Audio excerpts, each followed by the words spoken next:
এই শোনো না, কই গেলে? এদিকে আসো। আরে এদিকে আসো না, কথা আছে। এদিকে আসো। চিল্লাপাল্লা করবো না, তোমার সাথে আজকে আমার বোঝাপড়া আছে। কি হইছে? যে কি বারবার হাত দিচ্ছ কেন? না, ওই জায়গায় কিছু হয়নি, ওই জায়গায় সব ঠিক আছে। শোনো, তোমার সাথে বিয়ে করে আমার জীবনটাই শেষ। কি? হ্যাঁ, এই কেবল জীবন হলো? ঘরে আমার এই যে ঝাড়ু দেওয়া লাগে, ঘরে আমার বাসন মাজা লাগে, কাপড় ধোয়া লাগে, এই জীবন আমি আর চাই না। Direct divorce. হ্যাঁ, ডাইরেক্ট ডিভোর্স। তোমার তোমার আমি ডিভোর্স দিয়ে দেবো, এই জীবন আর আমার দরকার নেই। এইটা কোনো জীবন হলো নাকি? এই যে যে আমার বয়স এখন, এই বয়সে আমি রং তামাশা করবো, ফুর্তি করে বেড়াবো, আর বিয়ে করে আমি ঘরে বন্দী হয়ে থাকি। আমার ঘরের কাজ বাজ করা লাগে, ও সংসারের সমস্ত কাজ আমার করা লাগে। এসবের ভিতরে আমি আর নেই, ডাইরেক্ট ডিভোর্স। যাও। দরজা খুলে না কেন? সিট কিনে এই যে যাও, পালাও। তালা দিয়ে রাখছি, শুধু সিট কিনে খুললে বাইরে চলে যেতে পারবা নাকি?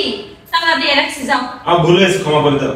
তোমার তখন মাস্টার করে বয়স, তোমার তখন ফুর্তি করে বয়স, ফুর্তি করবা। তুমি এখন এগুলো ঘরের কাজ করবা কেন? তোমার বিয়ে করে জীবনটা ধ্বংস হয়ে গেছে। হ্যাঁ, যাও, বেরো বেরো। যদি মন থেকে তুমি বাইরে বেরোয় দেখো, যাও যাও। হ্যাঁ, তুমি বেরো, যাও। বাইরে যাচ্ছ, যাও। আসার সময় বাজার সদাই সবকিছু করে নিয়ে আসবা, যাও। দম থাকে তুমি বাইরে বেরোয় দেখো, তালা আমি আটকাই দিয়ে চাবি নিয়ে গেলাম। বেরোয় দেখো, যাও। বউটা মানে আমারে খুব ভালোবাসে, বাজার করে নিয়ে আসতে গেলো, আসে মানে রান্না করে আমারে খাওয়াবো, তালা দিয়ে বলো বাজার করে নিয়ে আসতি। মাথায় সমস্যা হলো নাকি ওর? বুঝলাম না কিছু। আমার বাইরে দিয়ে কয় বাজার করে নিয়ে আসো, এদিকে তালা মারা। মাথায় মনে সমস্যা গেছে।